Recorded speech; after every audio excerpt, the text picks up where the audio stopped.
আসসালামু আলাইকুম। বিডিসি নিউজে আপনাদেরকে স্বাগত জানাচ্ছি। আমি তমা চৌধুরী।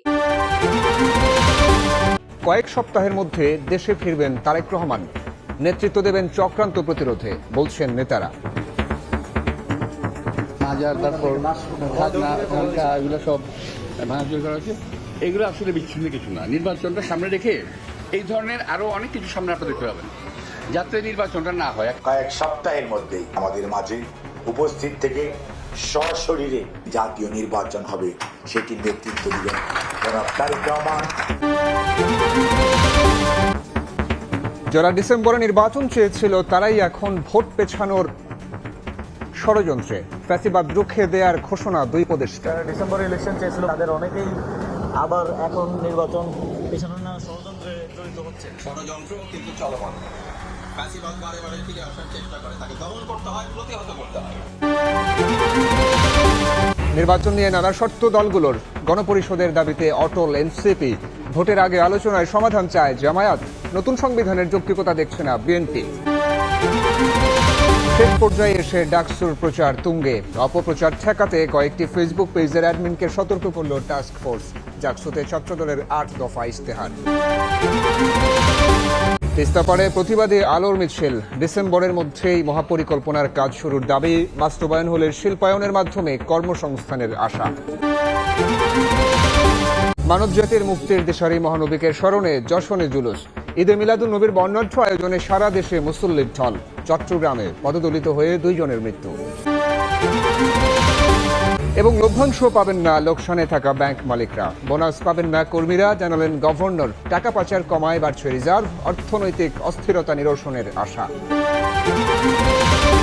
কয়েক সপ্তাহের মধ্যে দেশে ফিরছেন বিএনপির ভারপ্রাপ্ত চেয়ারম্যান তারেক রহমান। তার নেতৃত্বে নির্বাচন বানচালে ষড়যন্ত্র রুখে দেওয়ার ঘোষণা দিয়েছেন দলটির স্থায়ী কমিটির সদস্য ডাক্তার এজেডএম জাহিদ হোসেন। আলাদা অনুষ্ঠানে বিএনপি নেতারা বলেন, মাজার ভাঙা সহ সাম্প্রতিক অস্থিরতার সঙ্গে নির্বাচন বানচালে ষড়যন্ত্রের সম্পর্ক রয়েছে। স্বাভাবিক প্রক্রিয়ায় চলছে না দেশ। দীর্ঘ 17 বছরের নির্বাসন, এর মধ্যেই দেশে গণতন্ত্র ফেরাতে স্বৈরাচার বিরোধী আন্দোলনে নেতৃত্ব দান। 5 আগস্টের পর থেকেই বিএনপি নেতাকর্মীদের অপেক্ষা কবে ফিরবেন তারেক রহমান। এবার সেই অপেক্ষা অবসান ঘটতে যাচ্ছে। কয়েক সপ্তাহের মধ্যে দেশে ফিরবেন তারেক রহমান। তার নেতৃত্বেই নির্বাচন বানচালের ষড়যন্ত্র প্রতিরোধ করবে বিএনপি। শনিবার সকালে মতিঝিলে এক অনুষ্ঠানে এ ঘোষণা দেন দলটির স্থায়ী কমিটির সদস্য ডাক্তার এজেডএম জাহিদ হোসেন। খুব বেশি দিন দূরে নেই, কয়েক সপ্তাহের মধ্যেই আমরা আমাদের প্রাণপ্রিয় নেতাকে আমরা আমাদের মাঝে ইনশাআল্লাহ আগামী জাতীয় নির্বাচনের বহু আগেই ইনশাআল্লাহ উনি আমাদের মাঝে উপস্থিত থেকে সশরীরে নেতৃত্ব দিবেন। গণঅধিকার পরিষদের সভাপতি নুরুল হক নূরকে দেখতে দুপুরে ঢাকা মেডিকেল কলেজ হাসপাতালে যান বিএনপির স্থায়ী কমিটির সদস্য মির্জা আব্বাস। এ সময় মাজার ভাঙচুর প্রসঙ্গে বলেন, দেশে স্বাভাবিক পরিস্থিতি বিরাজ করছে না। ভাঙচুর হয়েছে, মাজার ভাঙা, মাজার, তারপর খাজনা, এগুলো সব ভাঙাচুর করা হয়েছে। এগুলো আসলে বিচ্ছিন্ন কিছু না। নির্বাচনটা সামনে রেখে এই ধরনের আরো অনেক কিছু সামনে আপনারা দেখতে পাবেন, যাতে নির্বাচনটা না হয়। একটা শ্রেণীর লোক চাচ্ছে যাতে নির্বাচন না হয়। পবিত্র ঈদে মিলাদুন নবী উপলক্ষে সকালে নয়াপল্টনে কেন্দ্রীয় কার্যালয়ে মিলাদ মাহফিল করে বিএনপি। এ সময় দলটির সিনিয়র যুগ্ম মহাসচিব রুহুল কবির রিজভী বলেন, তৌহিদি জনতার নামে দেশে যে নৈরাজ্য শুরু হয়েছে, এর পেছনে আন্তর্জাতিক ষড়যন্ত্র রয়েছে। যে উৎপাত শুরু হয়েছে, এই ধরনের নৈরাজ্য তৈরি হয়েছে, তৌহিদি জনতার নামে কারা এই কাজগুলো করছেন, আপনি দেখবেন এদের পিছনে আন্তর্জাতিক ষড়যন্ত্র আছে। মাজার ভাঙা, সেখানে লাশ পুড়িয়ে দেওয়ার মতো ঘটনা এটা গোয়ালন্দে ঘটেছে। এটার আমি বাংলাদেশ জাতীয়তাবাদী দলের পক্ষ থেকে তীব্র নিন্দা জানাচ্ছি। বিকেলে আলাদা আলাদা অনুষ্ঠানে সালাউদ্দিন আহমদ ও আমির খসরু বলেন, জনবিচ্ছিন্নরাই পেয়ার পদ্ধতিতে ভোট চায়। সংস্কার কার্যকর করতে কেবল আইন পরিবর্তন নয়, দলগুলোকে বাদ দিতে হবে জবরদস্তিমূলক মনোভাব। শুধুমাত্র আইন কানুন সংবিধান সংস্কারের মধ্য দিয়ে দেশের কার্যকর সংস্কার প্রবর্তন করা যায় না, প্রচলন করা যায় না, যতক্ষণ পর্যন্ত আমাদের মানসিক সংস্কার না হবে। রাজনীতির চর্চার ক্ষেত্রে যাতে জবরদস্তিমূলক কোনো মনোভাব আমাদের মধ্যে না থাকে। আপনি পিয়ার চান, আরেকজন চায় না।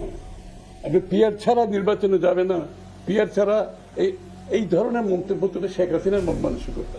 যারা ডিসেম্বরে নির্বাচন চেয়েছিল এখন তারাই আবার ভোট পেছানোর ষড়যন্ত্র করছে বলে মন্তব্য করেছেন স্থানীয় সরকার উপদেষ্টা আসিফ মাহমুদ সজীব ভুইয়া। রাজধানীতে এক অনুষ্ঠানে অভিযোগ করেন তিনি। এদিকে ফ্যাসিবাদ ফেরার চেষ্টা করলে তা কঠোরভাবে প্রতিহত করা হবে বলে জানান উপদেষ্টা আদিলুর রহমান খান। ঢাকার বাইরে আলাদা অনুষ্ঠানে একথা বলেন তারা। শনিবার সকালে রাজধানীতে শেরেবাংলা কৃষি বিশ্ববিদ্যালয়ের অডিটোরিয়ামে পল্লী দারিদ্র বিমোচন ফাউন্ডেশনের নবনিযুক্ত কর্মকর্তা কর্মচারীদের নবীন বরণ অনুষ্ঠানে যোগ দেন স্থানীয় সরকার উপদেষ্টা আসিফ মাহমুদ সজীব ভুঁইয়া। অনুষ্ঠান শেষে গণমাধ্যম কর্মীদের সঙ্গে সাম্প্রতিক নানা ইস্যুতে প্রতিক্রিয়া জানান তিনি। রাজবাড়ীতে লাশ পোড়ানোর ঘটনার নিন্দনীয় উল্লেখ করে বলেন, মব এবং রাজনৈতিক কর্মসূচির মধ্যে পার্থক্য বুঝতে হবে। যারা ডিসেম্বরে নির্বাচন চেয়েছিল এখন তারাই আবার ভোট পেছানোর ষড়যন্ত্র করছে বলেও মন্তব্য করেন স্থানীয় সরকার উপদেষ্টা। কালকে যে লাশ পোড়ানোর মতো ঘটনা ঘটেছে এটা অত্যন্ত নিন্দনীয়। কোন অফিসারের আসলে দায় আছে এবং কাদের নিবৃত্ত থাকার কারণে কিংবা দায়িত্ব পালন অবহেলার কারণে এই ধরনের পরিস্থিতি তৈরি হয়েছে সেটা আমরা দেখব। যারা ডিসেম্বর ইলেকশন চেয়েছিল বা বিভিন্ন সময় ইলেকশনের দাবি করেছে তাদের অনেকেই আবার এখন ইলেকশন চাচ্ছে না কিংবা ইলেকশন পিছানোর নির্বাচন পিছানোর নানা ষড়যন্ত্রে জড়িত হচ্ছে। আওয়ামী লীগকে ফিরিয়ে একটা ইনক্লুসিভ ইলেকশন করার পরিকল্পনা তাদের মাথায় ছিল। জাতীয় নির্বাচন নিয়ে রাজনৈতিক দলগুলো ইতিবাচক হলেও নানা শর্তের বেড়াজালে দেখা দিয়েছে সংশয়। এনসিপির দাবি, জাতীয় নির্বাচনের আগে নতুন সংবিধান প্রণয়নে লাগবে গণপরিষদ ভোট। জামায়াত বলছে নির্বাচনের আগে সমাধান হোক গণপরিষদ ইস্যু। যদিও দল দুটির কোনো দাবিরই যৌক্তিকতা দেখছে না বিএনপি, বরং নানা ইস্যু তৈরি করে নির্বাচন পেছানো ও বিশৃঙ্খলা সৃষ্টির ষড়যন্ত্র হিসেবে দেখছেন দলটির স্থায়ী কমিটির সদস্য ইকবাল হাসান মাহমুদ টুকু। হাসান ওয়ালের প্রতিবেদন। অভ্যুত্থান পরবর্তী নতুন বাংলাদেশে আর যেন কোনো শাসক স্বৈরাচার হয়ে উঠতে না পারে, এজন্য দাবি ওঠে নতুন সংবিধানের। কিন্তু অন্তর্বর্তীকালীন সরকার সেই পথে হাঁটেনি। তারা সংবিধান প্রণয়নের পরিবর্তে সংস্কারের পথ বেছে নেয়। রাজনৈতিক দলগুলোর সঙ্গে আলাপ আলোচনার মধ্য দিয়ে চূড়ান্ত সংস্কার প্রস্তাবনাও তৈরি করেছে জাতীয় ঐকমত্য কমিশন, যা পরিচিত জুলাই সনদ নামে।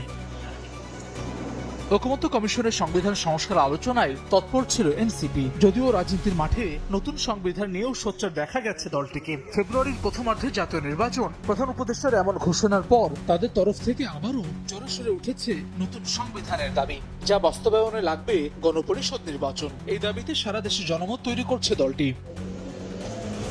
শুরুতে শুধু গণপরিষদের দাবি থাকলেও এনসিপির এখনকার প্রস্তাবনা রাজনৈতিক বোঝাপড়ার মধ্য দিয়ে একই সঙ্গে জাতীয় সংসদ এবং গণপরিষদ নির্বাচনের, যার ব্যাখ্যা দিলেন দলটির এই নেতা। আমাদের পক্ষ থেকে বারবার বলেছি আমরা গণপরিষদ নির্বাচন, বিএনপির পক্ষ থেকে শুধু জাতীয় নির্বাচনের কথা বলা হয়েছে। কিন্তু আর এটা যদি রাজনৈতিক দলগুলো একটি বোঝাপড়া আসতে পারে, সেক্ষেত্রে একটা নির্বাচনকেই দুটির মর্যাদায় অনুষ্ঠিত হতে পারে। ঐকমত্য কমিশনে দীর্ঘদিন যে আলাপ আলোচনা হয়েছে, গণপরিষদের বলা চলে যে একটা কাজ কিন্তু এই ঐকমত্য কমিশনের মাধ্যমে এগিয়ে গেছে। গণপরিষদ নিয়ে আলোচনায় বসতে রাজি জামায়াত। দলটির নেতা বলছেন, সরকারের প্রতিশ্রুত সুষ্ঠু নির্বাচনের জন্য ভোটের আগেই দাবি দেওয়ার সমাধান চান তারা। গণপরিষদের ব্যাপারে দাবি করি নাই, তবে এগুলো আলোচনা হতে পারে। আমাদের কথা হলো সমাধান দরকার। সরকার যেভাবে বলেছে, সরকারের প্রধানমন্ত্রী যখন ইতিহাসে সেরা নির্বাচন করবে, সেটা আমরা আশা করি। তো সেই জন্য আলোচনা হইতে পারে। গণপরিষদ নির্বাচনে যৌক্তিকতা দেখছে না বিএনপি। এটিকে নির্বাচন পেছানো এবং বিশৃঙ্খলা সৃষ্টির ষড়যন্ত্র হিসেবে দেখছেন দলটির স্থায়ী কমিটির সদস্য ইকবাল হাসান মাহমুদ টুকু। গণপরিষদ তখনই হয় যখন কোনো দেশের নতুন করে শাসনতন্ত্র তৈরি করতে হয়। তা আমার শাসনতন্ত্র তো আছে, তো এগুলো হচ্ছে কুতর্ক, যাতে নির্বাচনটা না হয় এবং যত দেরিতে হবে তত দেরিতে তত দেশের মধ্যে অরাজকতা বিশৃঙ্খলা সৃষ্টি হবে। 70 সালে নির্বাচনে জয়ী নির্বাচিত প্রতিনিধিদের নিয়ে স্বাধীনতার পর 1972 সালে গঠিত হয় দেশের প্রথম এবং একমাত্র গণপরিষদ। 8 মাসের ব্যবধানে যারা প্রণয়ন করে সংবিধান।